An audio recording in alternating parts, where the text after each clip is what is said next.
you have an airport crush? Single dad, like grumpy Christmas tree farmer. Hello everyone and welcome to today's video. My name is Reagan and we are going to be talking about some holiday book recommendations. I just realized you can see the aloe logo through my shirt and it looks like I have a stain. But I promise it just says aloe. I put on my red top for today because we're getting festive.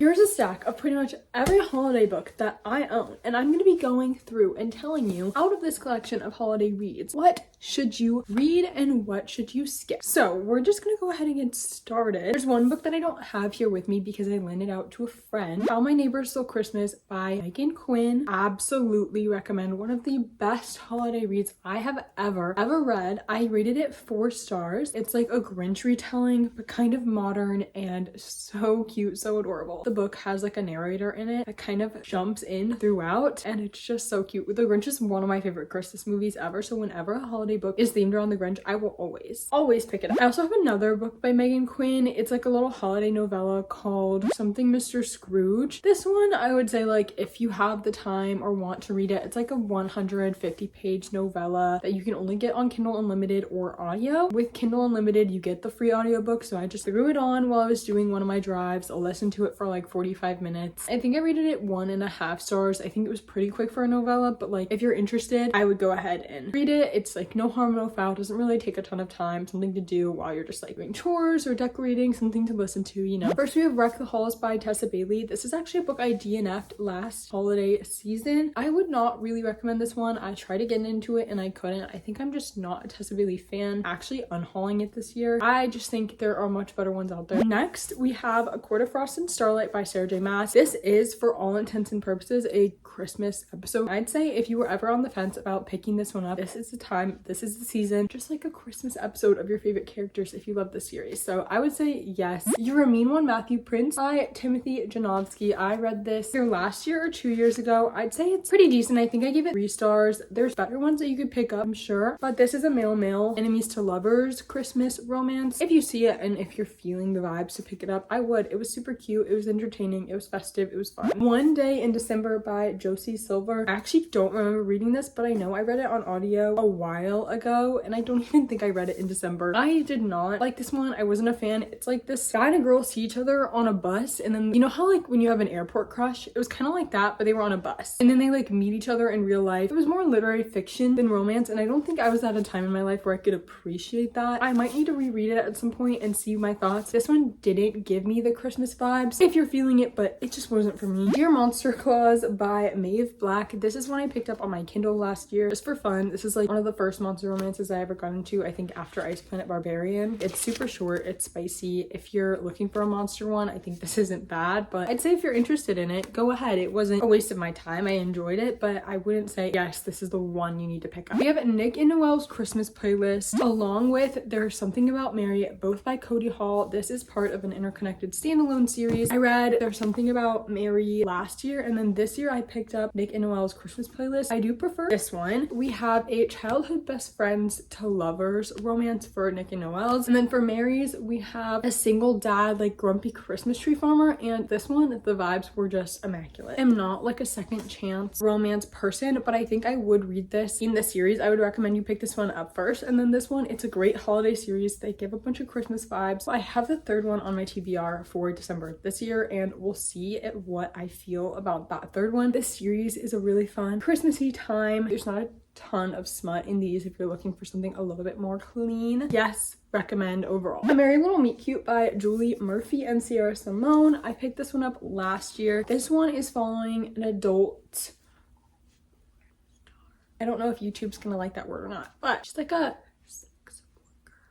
Very consensually. It's like a fun, good time. She actually gets hired to be like in a movie. She's like, I don't think the producers of this film know that I'm a sex worker. Act like she knows what she's doing on like a film set of a romantic Christmas movie, even though she thought it was gonna be.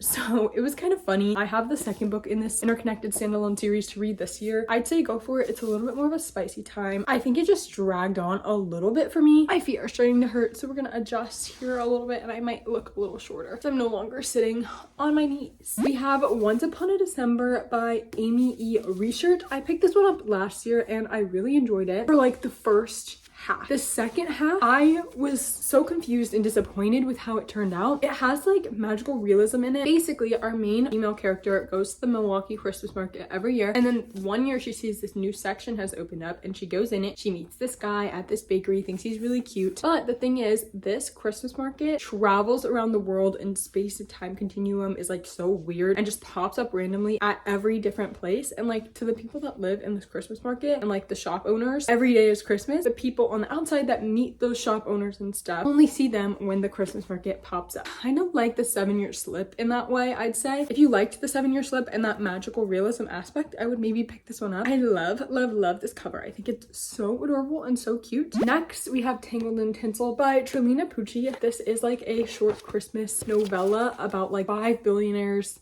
or 4 billionaires and one girl that kind of gets snowed in. It's basically like a spicy novella. If you're looking for that, I'd say pick it up. I haven't read a ton of those. This is the one and only Hanukkah themed book I think I've ever read, and if you have more recommendations to give me, please give me those. I did read The Matzo Ball last year by Jean Meltzer. I think it dragged on a little bit in like the middle section, but it's kind of this enemies to lovers. The main characters have to throw this Hanukkah ball, huge Hanukkah ball in New York that's like very fancy, and our main male character is just in town for that Hanukkah ball, but our main female character is kind of like trying to help. Her parents are the rabbis that are like organizing this event. They have to like work together, kind of forced proximity vibes. I'd say this one is pretty good. I really was entertained by it. We have Window Shopping by Tessa Bailey. This is a short holiday novella, kind of smuttier. I would actually recommend this one when compared to Wreck the Halls by Tessa Bailey. This one was fun. Interesting plot. Our main female character has just gotten out of prison for something she either didn't do or maybe she did do. I don't really remember. Was looking at this like window display in New York. The guy next to her was like, how would you change this window display if you could? And she like explained it to him and he was like, oh my god, I need to hire this girl, because he ended up being the department store owner. She just got out of prison, so like no one's hiring her. She's still trying to find a job. Then they have a workplace romance, fall in love, all this stuff. They're re-releasing the cover of this, but I really like this cover, honestly. I think I like it better than the new one. Love Light Farms by B.K. Borison. This is the first book. I think it's the first book in a bunch of interconnected standalone novels. They're all seasonal, so this one is in winter. There's one in spring, summer, and fall. I personally did not have a very good time with this one. I was a little bored. It was kind of a struggle for me to get through, and I ended up having to listen to it on audio to finish it, which means it wasn't super enjoyable. I think I rated it a 2 or a 3. With that being said, a bunch of people that I know, people online, seem to love this book. So if you are interested in this, I say pick it up, because I'm probably in the minority of people who didn't enjoy this. That is my last holiday book. So I hope that you got some recommendations from this video. I hope you found a few holiday books to pick up this season. Thank you so much for watching. I think this is Bookmas Day 7, 8. I don't really know when it's coming out. Thank you so much for watching. I hope you enjoyed. I hope to see you in another video, another Bookmas video. I love you all. Thank you so much for watching. Bye.